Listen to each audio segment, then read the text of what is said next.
Demonstration of Ustream Producer.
This is a demonstration of Ustream Producer.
Já não podia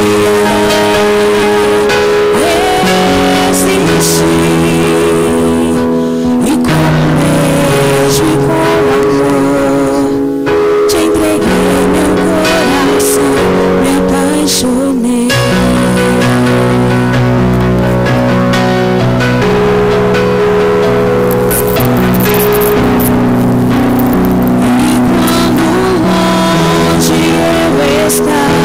Percebi que o teu caminho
apaixonei.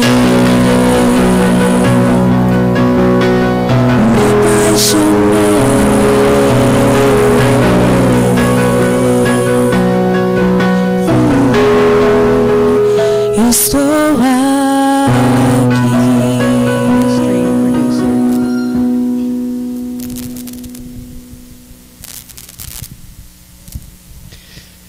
Eu já vi a noiva chorar.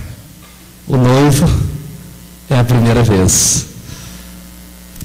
Mas a gente sabe que Deus tem feito uma restituição na vida do Arlindo, e isso aqui é muito mais do que um casamento. É realmente uma revelação, uma manifestação do poder do Evangelho na vida do Arlindo e da bondade de Deus na vida dos dois. E eu me alegro muito pela vida de vocês. Nós louvamos a Deus pela vida de amigos, parentes, irmãos em Cristo, pastores, que estão conosco. Nós louvamos a Deus, e eu quero nessa noite trazer uma palavra que normalmente em todos os casamentos as palavras são esquecidas pela maioria das pessoas, mas eu oro nessa noite para que essa palavra seja a base para a vida de vocês e seja bênção na vida de tantos outros casais que nessa noite aqui estão e precisam da bênção de Deus na família, no contexto do matrimônio. Abra comigo a sua Bíblia. Eu imagino que ninguém tem a Bíblia aqui, né? Esqueci que eu não estou num culto de domingo.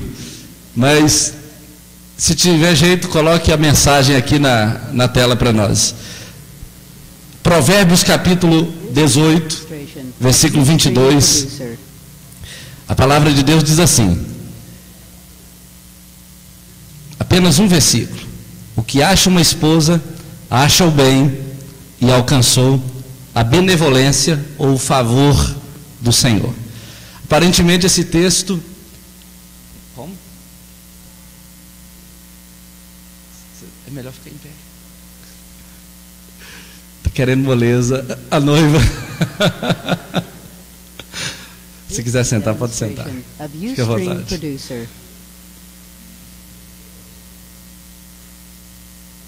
Aparentemente esse texto é um texto só para o noivo, Porque ele diz: o que acha uma esposa, acha o bem e alcançou o favor do Senhor.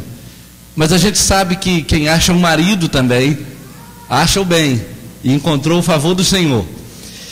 É interessante que o casamento, esse ato aqui agora, o ato de encontrar uma esposa, de encontrar um marido, de formalizar uma união, eu chamaria nessa noite como tema da mensagem de um bom começo. É um bom começo, mas não é um fim, é só um começo, e precisa ser construído. Toda a história desse relacionamento, que começa hoje, muito bem, na presença de Deus, debaixo da bênção e do favor de Deus, precisará ser construído daqui para frente.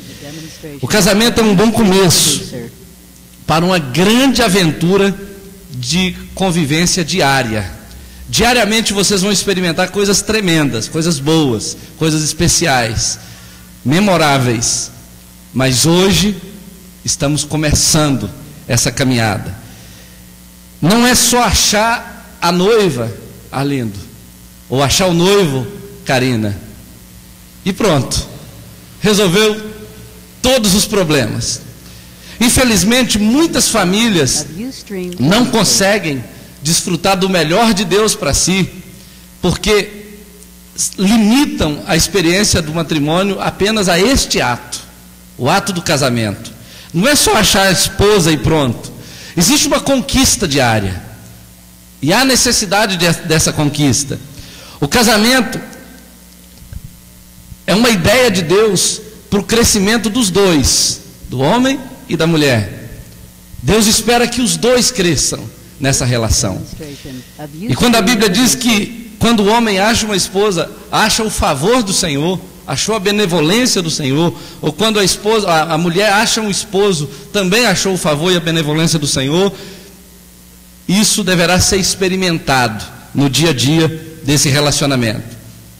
O homem, de acordo com alguns pensadores contemporâneos, tem o desafio no casamento de conquistar essa experiência de um matrimônio abençoado, Arlindo e Karina, por duas razões. Olha só, primeiro, porque tem um pastor lá em Curitiba chamado Luciano Subirá, que diz que todo homem, não sei se o Arlindo é assim, mas todo homem estreia um par de ferraduras novo a cada manhã. Homem é grosso por natureza, e a mulher descobre isso no dia que começa a conviver intimamente com ele. É claro que é só uma brincadeira, mas o rei Salomão disse que toda mulher pode se tornar uma mulher semelhante a uma goteira num dia de inverno, que fica pingando na cabeça do homem, enchendo a paciência, criando uma série de problemas. Isso acontece nos melhores casamentos. E quando a Bíblia diz o homem que acha uma esposa, acha o bem, encontrou a benevolência, o favor do Senhor, aí de repente, depois de uma semana de casamento, o homem olha para aquela goteira na cabeça dele, tem tic, tic, tic, tic. Aí ele fala: será que Deus está certo? Será que essa palavra é inspirada realmente por Deus? Ou então, quando a mulher acorda no dia seguinte e percebe que o homem acabou de trocar os sapatos, e ela olha para esse texto e fala: será que esse texto foi inspirado por Deus? É esse homem aí que é a benevolência do Senhor para mim? Isso acontece em todos os relacionamentos, em muitos relacionamentos. Por causa disso, exatamente por essas razões, a Bíblia dá algumas orientações práticas para você que hoje está casando, vocês, e para todas as famílias que já estão formadas, mas que precisarão do favor de Deus, da bênção de Deus, para que todas as vezes que olhar para a esposa ou para o marido, possa lembrar dessa verdade e dizer: não, eu encontrei o favor do Senhor quando eu encontrei essa mulher, ou encontrei o favor do Senhor quando encontrei esse marido, esse homem. Então, são necessárias várias coisas, mas eu vou falar de 3 essenciais. A primeira coisa que eu vejo que é necessário para que esse texto continue sendo verdade na sua vida até o fim da sua existência, ao lado da Karina ou ao lado do Arlindo, a primeira coisa que a Bíblia nos ensina é que é necessário amar de fato. Quando a Bíblia fala de amor, a Bíblia não está falando desse sentimento pobre que a música canta, que a poesia fala, ou que os autores, escritores escrevem. A Bíblia fala de uma decisão firme de amar sacrificialmente a esposa. A Bíblia diz, lá em Coríntios capítulo 13, Arlindo, principalmente falando para o homem, porque o amor no casamento é obrigação prioritária, de acordo com Efésios capítulo 5, do homem. A Bíblia diz que o homem tem que amar a esposa, mas a Bíblia não diz obrigatoriamente que a mulher tem que amar o marido. A Bíblia não diz isso. Mas a Bíblia diz que toda mulher amada fica apaixonada pelo marido, se submete, que do ponto de vista cultural é muito mais complicado você pedir uma mulher para se submeter a você do que pedir uma mulher para te amar. A forma como a mulher demonstra o amor é quando ela honra você, é quando ela se submete a você, quando ela acredita nos seus sonhos, quando ela vai com você até para a lua, se for necessário. Isso é uma forma dela demonstrar amor, mas a Bíblia diz que isso só é possível quando o marido ama sacrificialmente a esposa. A Bíblia diz que ele vai demonstrar isso na delicadeza das palavras que saem da sua boca. Lá em Colossenses capítulo 3, se não me engano, a Bíblia diz isso, que através do que ele fala, ele então gera amor na sua esposa, demonstra amor para com a sua esposa.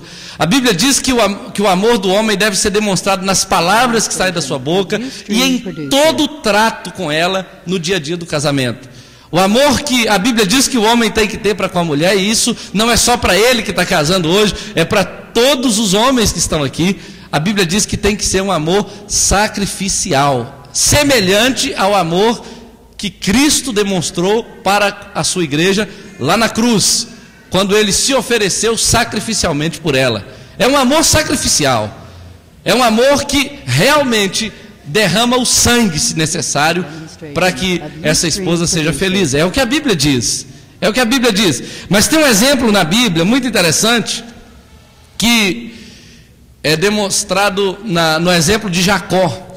A Bíblia fala que Jacó se apaixonou por Raquel, e ele decidiu trabalhar 7 anos por ela, e a Bíblia diz no capítulo 29, versículo 20 de Gênesis, que aqueles 7 anos passaram como se fossem dias, porque tamanho era o amor de Jacó para com Raquel. E assim como Jacó devotou 7 anos de sua vida para conquistar uma mulher, que era a mulher do seu amor, da sua paixão, a mulher que ele escolheu para ser sua esposa, é papel do marido dedicar toda a sua vida para conquistar essa mulher que está ao seu lado. A Bíblia diz, Arlindo, não a Bíblia, existe um ditado que todo homem tem 3 grandes desejos. Não sei se você tem esses 3 grandes desejos, mas dizem que há 3 grandes desejos em todo homem. O primeiro é travar uma grande batalha, depois viver uma aventura, e por último salvar uma mulher bonita. Eu não sei como você vê essas coisas, mas entenda, através do exemplo de Jacó e de tudo que a Bíblia fala sobre o amor que o marido deve devotar para com a esposa, você tem que travar essa grande batalha durante a sua existência na terra. A grande batalha de ter uma família abençoada, de ter uma esposa feliz ao seu lado, uma mulher que não tem falta de nada no que diz respeito ao amor e à atenção do marido e à fidelidade do marido, porque você dá isso para ela de forma amorosa e dedicada. Além disso, você deve viver uma grande aventura, e não existe melhor aventura para se viver do que a aventura de ter uma família abençoada ao lado de uma esposa por quem você é apaixonado, a quem você ama, e esse é o seu desafio. E salvar uma mulher bonita pode ser a sua mesmo, não é isso? Agora, é necessário também, Karina, é necessário também, esposas, é necessário buscar entendimento dentro do relacionamento conjugal, para que todas as vezes que você olhar para o Arlindo, entender que você achou o favor do Senhor, ou todas as vezes que você olhar para a Karina e ver que você encontrou o favor do Senhor olhando para ela, é necessário entendimento. E a Bíblia diz que uma das coisas que precisa ficar claras dentro do casamento, e falo isso a todos os casais, a todos os homens e mulheres que aqui estão, é que existem posições bem definidas dentro do casamento que o marido tem que ocupar e que a esposa tem que ocupar, e Deus não abre mão disso. A Bíblia diz que o homem é o cabeça da casa e que a mulher está aí para ser parceira dele nisso, para ser uma adjuntora idônea, uma mulher que faz a mesma coisa que ele faz, porém ao lado dele, em submissão a ele, junto com a missão dele. E a ideia de submissão é a participação na missão. Não significa estar por baixo, significa participar ao lado, junto com o marido. Deus espera que tudo que você realizar, lindo, seja em consentimento com a Karina.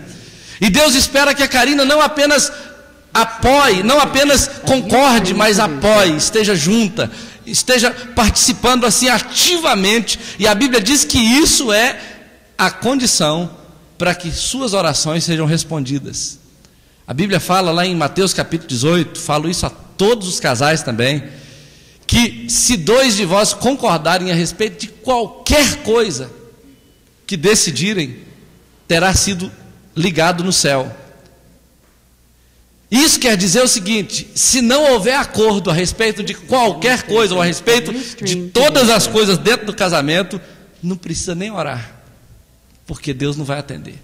Não que Deus tenha ficado surdo, mas o mecanismo que faz a oração funcionar depende da unidade da família, depende do casal estar realmente junto. A mulher não pode estar querendo ir para o norte e o marido para o sul. Pode até querer, mas isso não será um casamento. Na verdade, tem que haver uma concordância. A visão do casamento tem que ser gerada pelos dois. E uma vez que foi assumida uma visão, uma missão, o marido é responsável por ela e a mulher é corresponsável por ela. Se o casamento der certo, o marido deve ser o primeiro a ser louvado e a mulher em seguida. Se der errado, o marido deve ser o primeiro a ser responsabilizado e a mulher logo depois dele. É o que a Bíblia diz. É uma responsabilidade, é um compromisso que se faz entre duas pessoas diante de Deus e de todas as testemunhas. É assim que funciona o casamento. Por isso é necessário haver entendimento. Quando a gente quer entrar na universidade, a gente estuda. Quando a gente quer, usar alguma máquina, a gente lê o manual para entender. E no casamento, a Bíblia diz que tem que haver entendimento. Muitas famílias poderiam ter sido salvas se tivesse tido entendimento, se tivesse aprendido. E é isso que a Bíblia diz, que você hoje, junto com a Karina, estão assumindo essa responsabilidade de ter todo o entendimento necessários para que a família de vocês não apenas seja uma boa família, mas seja uma família modelo, para que outras famílias possam querer se parecer com vocês. E por último, é necessário intervenção divina dentro da família. A Bíblia diz, e eu enfatizo novamente, que para você olhar para a Karina todos os dias, e para a Karina olhar para você todos os dias, e continuar crendo que encontrou o favor do Senhor quando encontrou esse cônjuge, é interessante que você conte com a ajuda divina. A Bíblia fala lá em Eclesiastes capítulo 4, versículo 12, a respeito do cordão de 3 dobras, que não se rebenta facilmente. A ideia é que entre vocês dois tem que ter uma terceira pessoa. Deus tem que ser o convidado para fazer parte dessa relação familiar, conjugal, matrimonial. E aí, a Bíblia fala da necessidade de você ter a presença de Deus. E a Bíblia diz que nem as muitas águas, nem as tempestades da vida poderão apagar um amor que conta com a presença de Deus dentro do casamento. E aí, por que é necessário? Primeiro, para guardar o casamento. Os casamentos e as famílias são bombardeadas de muitas maneiras, pela mídia, pelos padrões errados do mundo. Mas a Bíblia fala lá em Salmo 127, que se o Senhor não guardar a casa, se o Senhor não guardar a cidade, e vão vigiar os sentinelas, se o Senhor não guardar a casa, se o Senhor não proteger a casa, o lar, não adianta você fazer nenhum tipo de sacrifício. Tem coisa que depende do marido e da esposa, mas tem coisa que só Deus pode fazer. E aí a gente tem 2 exemplos na Bíblia. O primeiro deles é aquele exemplo de João capítulo 2, quando Jesus foi convidado para participar de uma festa de casamento, e no meio da festa acabou o vinho que é o símbolo da alegria. É o que mais acontece em muitas famílias. Estão todos bem, está tudo indo muito bem, mas em algum momento, na lua de mel, ou em algum momento durante a existência do casamento, a alegria vai sumindo e vai entrando a amargura, a tristeza, os problemas, e aí o casal não sabe o que fazer. Até mesmo um casal crente, até mesmo um casal que crê em Jesus, precisa lembrar que Jesus tem que fazer parte desse casamento. Isso quer dizer que vocês devem levar a sério esse compromisso com Jesus, para que a união de vocês permaneça com a alegria desse dia da festa, desse dia do casamento. Além disso, é necessário levar Jesus até quando as coisas ficam piores. E a Bíblia fala da história de um homem chamado Jairo, que tinha uma filha que havia morrido dentro do casamento, dentro da família, dentro da casa, e ele correu até Jesus. Ele era um alto oficial, mas ele correu até Jesus, prostrou-se de joelhos e ele implorou para que Jesus fosse até a sua casa. Olha, não importa quem seja essa pessoa, se é um grande empresário, se é uma pessoa simples, se é um intelectual, ou se é uma pessoa que não estudou tanto, mas seja quem for essa pessoa, precisa saber que há coisas dentro de um casamento que somente Jesus pode intervir para mudar. E esse homem rico, esse homem de grande influência, prostrou-se aos pés de Jesus e ele clamou para que Jesus fosse à sua casa. Então eu digo para você, Karina, e digo para você, Arlindo, em qualquer situação, lembre que Jesus tem que fazer parte desse casamento. Ele precisa ser o centro desse casamento. E aí, se por alguma razão vocês se esquecerem disso, lembrem que até para situações mais extremas, prostrar-se e clamar por Jesus é a melhor saída. É a melhor saída. Eu quero terminar nessa noite dizendo que o casamento é um bom começo. O casamento é um bom começo para quem deseja crescer em amor, Arlindo. Você vai aprender muito mais sobre o amor. Vocês aprenderão muito mais sobre o amor amando, cuidando um do outro, dando a vida um pelo outro. Vocês aprenderão ainda, nesse começo, nesse bom começo que é o casamento, prover a felicidade do outro, porque o casamento é para isso. Um vai cuidar da felicidade do outro.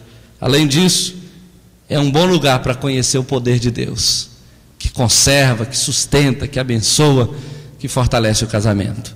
Eu oro para que todos os dias da vida de vocês, quando a Karina olhar para o Arlindo, ou quando o Arlindo olhar para a Karina, possam lembrar de Provérbios 18, 22 e dizer para si mesmo: eu achei a benevolência do Senhor, eu achei o favor do Senhor, eu me dei bem, eu tive um bom começo e terei um bom fim, porque eu encontrei a benevolência do Senhor ao lado desse homem ou ao lado dessa mulher. Que Deus possa abençoar vocês em nome de Jesus. Amém. Nós vamos agora às entradas das alianças.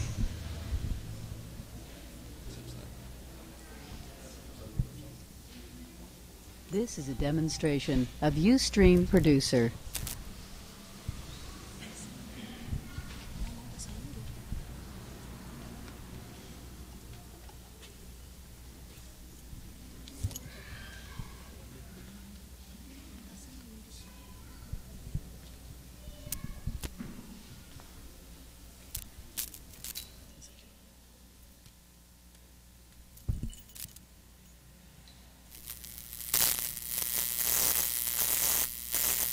This is a demonstration of Ustream Producer.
alianças no casamento, elas têm um papel muito importante. Primeiramente porque Deus é um Deus de alianças. E tudo que é importante na história da Bíblia foram firmados através de pactos, através de alianças que o homem fazia com Deus ou fazia entre os homens. Mas a aliança do casamento, além de representar essa aliança de Deus com os homens, além de representar um compromisso sério que tem duração eterna, tem algumas coisas interessantes sobre a aliança. Por exemplo, durante muito tempo se perguntou por que a aliança é colocada no dedo anelar esquerdo.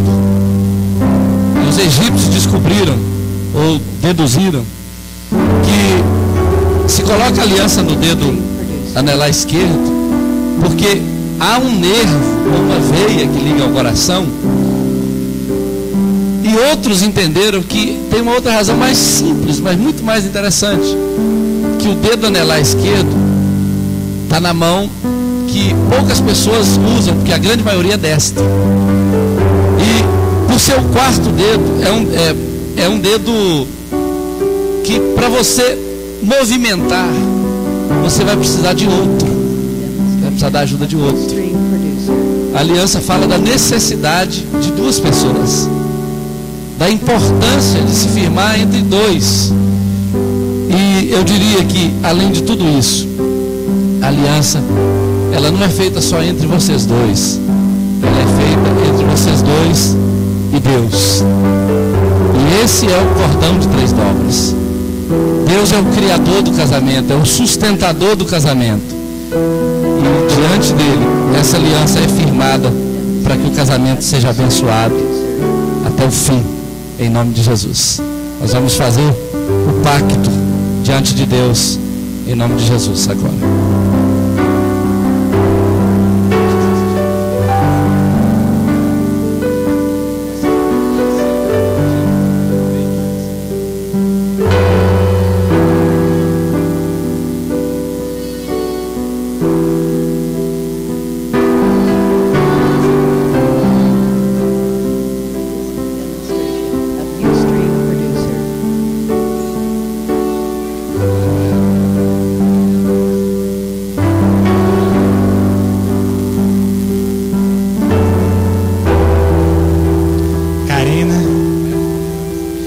Aliança, eu selo meu compromisso com você e prometo diante de Deus te amar com todas as minhas forças até o fim.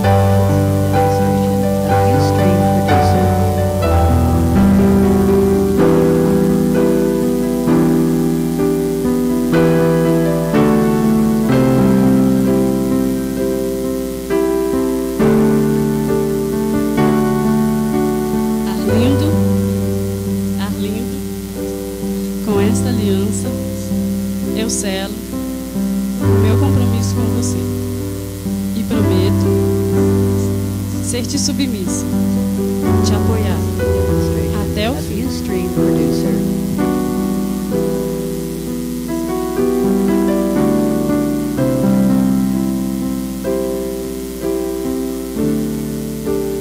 Amém. Eu quero convidar aqui o pastor Robson, a pastora Flávia, a pastora Luciane.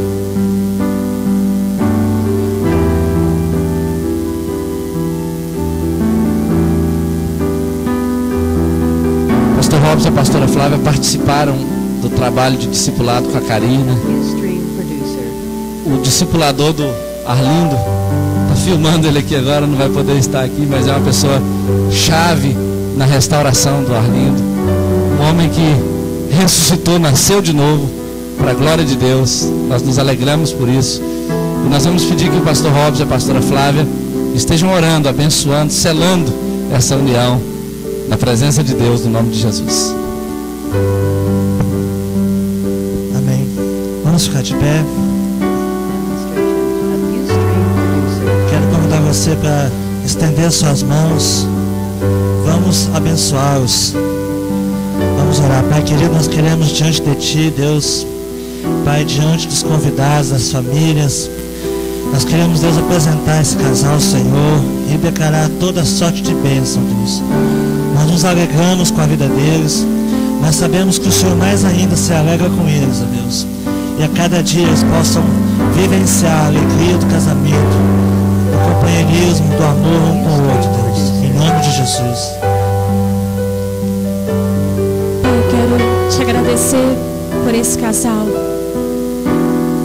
porque o Senhor é aquele que está sentado no trono e aquele que diz: eis que faço nova todas as coisas. Senhor, eu te adoro, porque no Senhor há essa esperança para todos nós, e nessa noite para Karine e para o Arlindo. Eu te peço, ó Pai amado, em nome do Senhor Jesus, que o Senhor os revele o que é o amor, que o Senhor os ensine a viver em amor, a praticar o amor, e que esses corações sejam puros diante do Senhor e diante dos homens. Senhor, que esse amor seja guardado em Cristo todos os dias da vida deles. Nós os abençoamos. Nós os abençoamos em nome do Senhor Jesus. Esse nome que é forte, que está acima de todos os outros nomes. Por todos os dias da vida deles. Que eles sejam guardados e selados no Senhor. Em nome de Jesus. Amém.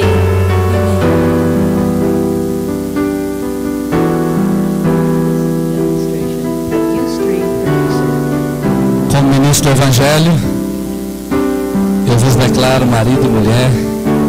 E agora pode beijar a noiva.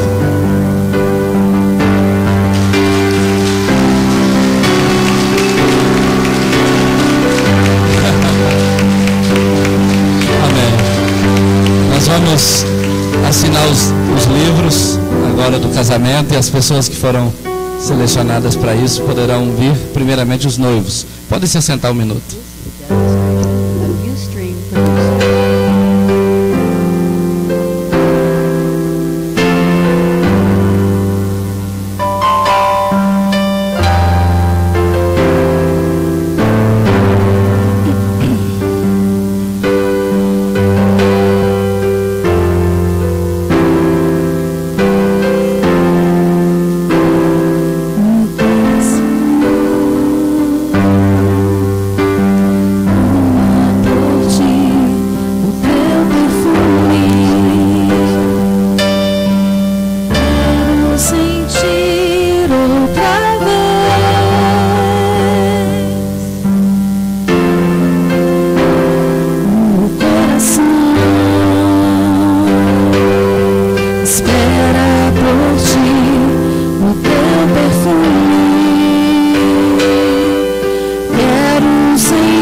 suspiro por ti.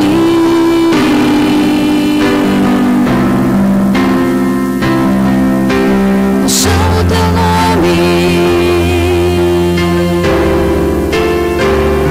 Suspiro por ti.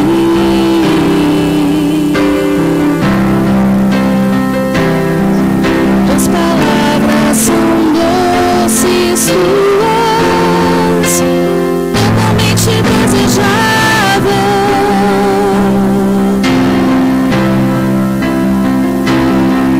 Tuas palavras são doces, tuas, totalmente desejável.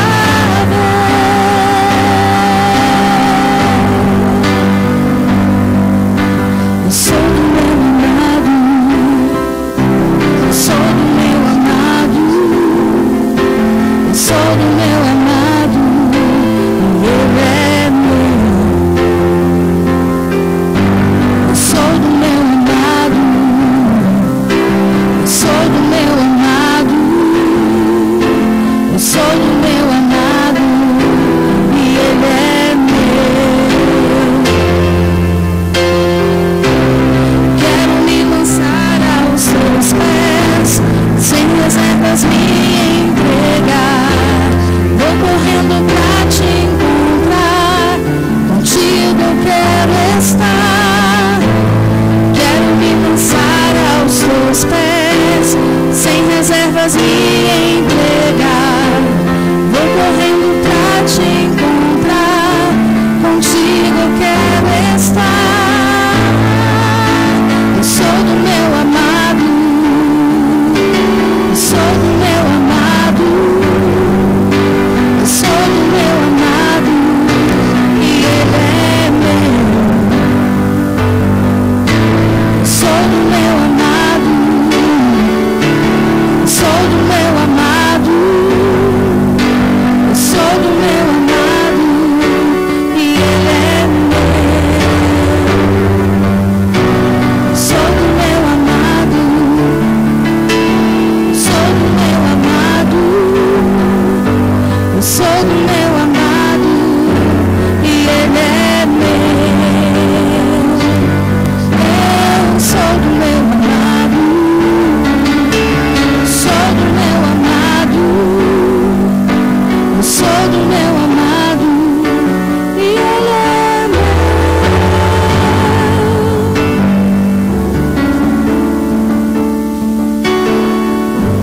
Nós vamos orar ao Senhor, encerrando essa cerimônia. Por favor, fiquem de pé.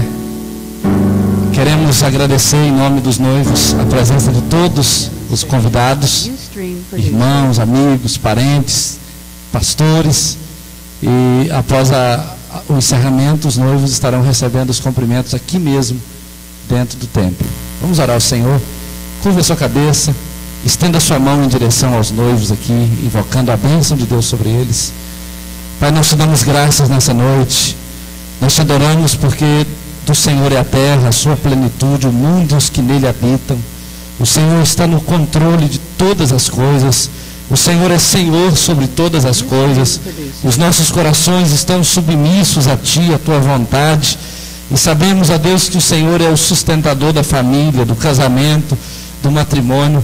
Pedimos a Deus que a bênção do Senhor esteja sobre este casal, que agora assume esse compromisso diante de Ti, fazendo essa aliança, meu Deus, no mundo espiritual e unindo-se no mundo físico, ó Deus, um com o outro, para que tenha uma vida abençoada, para que tenha uma vida feliz ao lado um do outro. Oramos, Deus querido, para que a bênção do Deus de Abraão, do Deus de Isaac, de Jacó esteja sobre eles, e que eles sejam benditos ao entrarem, benditos ao saírem, que eles sejam benditos onde quer que pisarem a planta de seus pés, que eles desfrutem, ó Deus, do cuidado do Senhor em todas as áreas de suas vidas, e que no dia a dia o Senhor esteja presente para transformar as águas da purificação em vinho de excelente qualidade, mantendo a alegria, mantendo a vida, mantendo a harmonia e trazendo, Senhor, toda a prosperidade e vida que essa família estará precisando ao longo da sua existência. Nós abençoamos a vida deles e invocamos sobre eles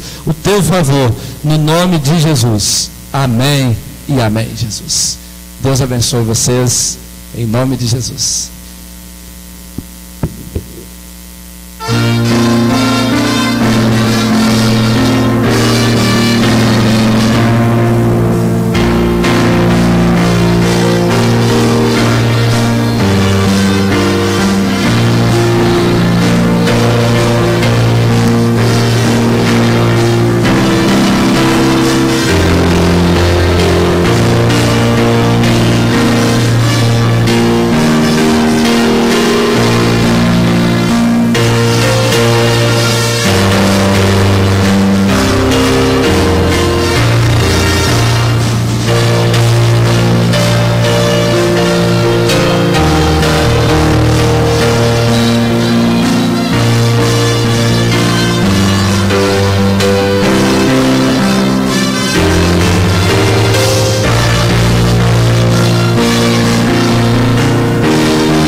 This is a demonstration of Ustream Producer. Ela